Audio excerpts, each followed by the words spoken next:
Friends, ఇలాంటి masala curry ఒకటి prepare చేసి ఇంట్లో కనుక పెట్టుకున్నట్టయితే, మీరు పెట్టక ముందే బ్రేక్‌ఫాస్ట్ ఇంకెప్పుడు రెడీ అవుతుంది అని అందరూ వెయిట్ చేస్తూ ఉంటారనమాట.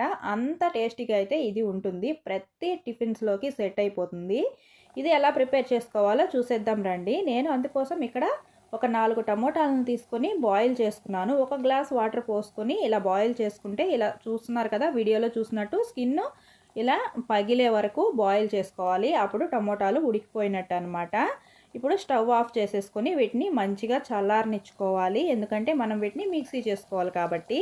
తర్వాత ఒక మిక్సీ జార్ తీసుకొని ఒక 2 పెద్ద ఆనియన్స్ ఇలా రఫ్‌గా కట్ చేసుకొని వేసుకున్నాను. తర్వాత ఇందులో ఒక వెల్లుల్లి, 1 ఇంచు అల్లం ముక్కలు చేసుకొని ఇలా వేసుకొని ఒక 4, 5 పచ్చిమిర్చి కూడా వేసుకున్నాను. మీ కారానికి సరిపడినంత వేసుకోవచ్చు. తర్వాత ఇందులో ఒక స్పూన్ జీలకర్ర కూడా వేస్తున్నాను. తర్వాత మనం మసాలా కర్రీ చేస్తున్నాం కాబట్టి దీనిలోకి కావాల్సిన మసాలా ఇంగ్రీడియంట్స్ ఒక స్టార్ ఫ్లవరు, ఒక 4 లవంగాలు, కొంచెం షాజీరా, కొంచెం దాల్చిన చెక్క వేస్తున్నాను. ఇందులో స్ప్రింగ్ ఆనియన్స్ కూడా వేసాను, కొత్తిమీర కూడా వేసాను. ఇవన్నీ కలిపి మిక్సీ పట్టేసుకోవాలి. మెత్తగా పేస్ట్ చేసేసుకోవాలి. ఎంత మెత్తగా పేస్ట్ చేసుకుంటే కర్రీ అంత బాగుంటుందన్నమాట.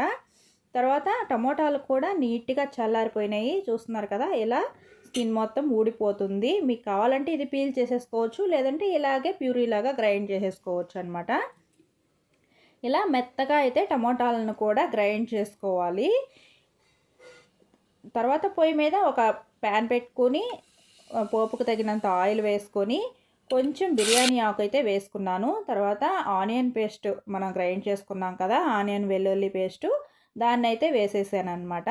ఇవన్నీ కొంచెం నీట్గా పచ్చి వాసన పోయే వరకు మనం మసాలా వేయించుకున్నట్టుగా వేయించుకోవాలి. కాస్త ఉప్పు వేసి వేయించుకుంటే అడుగంటకుండా ఫాస్ట్గా అయితే వేగిపోతుంది.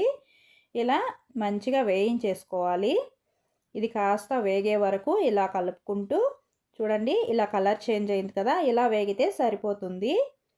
ఫ్రెండ్స్, వీడియో ఫస్ట్ టైం ఎవరన్నా చూస్తుంటే స్కిప్ చేయకుండా చూడండి వీడియోని.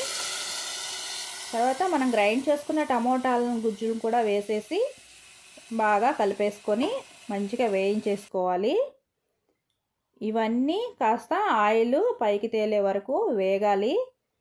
మనం ఆల్రెడీ టమోటాలని ఉడికించేసాం కాబట్టి ఫాస్ట్గానే వేగిపోతుంది. ఇలా ఒకసారి కలుపుకుంటూ అడుగు పట్టకుండా అంతా వేయించేసుకున్న తర్వాత కొంచెం పసుపు, రుచికి సరిపడినంత ఉప్పు వేస్తున్నాను. ఇందాక మసాలా కొంచెం అలా వేగడానికి మాత్రమే కాస్త ఉప్పే వేసాను కదా, ఇప్పుడు కర్రీకి సరిపడా ఉప్పు అయితే వేసేస్తున్నాను. ఫ్రెండ్స్, ఇందులో ఇంకా ఏమి వెజిటబుల్స్ ఏమి వేయకుండా రెడీ చేసుకోవచ్చు. పచ్చిమిర్చి వేసాం కదా, చూసుకొని కొంచెం కారం కూడా వేస్తున్నాను, చిల్లీ పౌడరు. అన్నీ వేసేసాక మంచిగా కలిపేసుకోవాలి. తర్వాత కొంచెం 1 గ్లాస్ వాటర్ వేసుకొని మీకు కావాల్సిన కన్సిస్టెన్సీ వచ్చే వరకు చూసుకొని మూత పెట్టుకొని ఉడికించుకోవాలి. ఇదంతా పచ్చివాసన పోయే వరకు నీట్గా ఉడికిపోవాలి. ఇలా ఆయిల్ ఫ్లోట్ అయ్యి ఇలాంటి కన్సిస్టెన్సీ వచ్చే వరకు అయితే ఉడికించుకుంటే ఒక మంచి మసాలా కర్రీ అయితే ప్రిపేర్ అయిపోతుంది. తర్వాత దీన్ని ఒక సర్వింగ్ బౌల్లోకి తీసుకొని కొంచెం కొత్తిమీరతో గార్నిష్ చేసుకొని సర్వ్ చేసుకుంటే ఇడ్లీ, దోశ, చపాతీ, పూరి ఇలా ఏ టిఫిన్స్లోకైనా పర్ఫెక్ట్గా సరిపోతుందండి. మీరు టిఫిన్ పెట్టక ముందే ఇంకెప్పుడు బ్రేక్ఫాస్ట్ పెడతావు అని అయితే అడుగుతారనమాట. అంత టేస్టీగా అయితే ఉంటుంది. వీడియో నచ్చితే లైక్ చేయండి, ఛానల్ని సబ్స్క్రైబ్ చేసుకోండి. మరో మంచి వీడియోతో మళ్ళీ కలుద్దాం. Bye friends.